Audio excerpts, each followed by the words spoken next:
আজ আমরা রাতের খাওয়া শেষ করে দুজনে একটু হাঁটতে বেরিয়েছিলাম। আমরা মাঝে মাঝে রাতে হাঁটতে বের হই।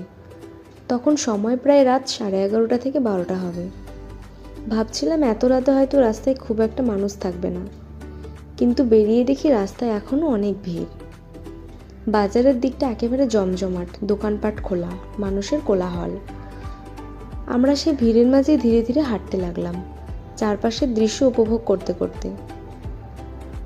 বড় বড় বিল্ডিং, চারদিকে সুন্দর সুন্দর ফুল গাছ। রাতে আলোতে এগুলো আরো বেশি সুন্দর লাগছিল। কিছু মানুষ আবার রাস্তায় দাঁড়িয়ে ব্যাডমিন্টন খেলছিল। এত রাতে এমন দৃশ্য দেখে বেশ ভালো লাগছিল। এরপর রাস্তায় আমরা একটা রিসাইক্লিং মেশিন দেখতে পেলাম। এই মেশিনে যদি ব্যবহৃত প্লাস্টিক বোতল বা প্লাস্টিক জিনিস দেওয়া হয়, তাহলে মেশিনটা আমাদেরকে কিছু রিওয়ার্ড পয়েন্ট দেবে। আর এই পয়েন্টগুলো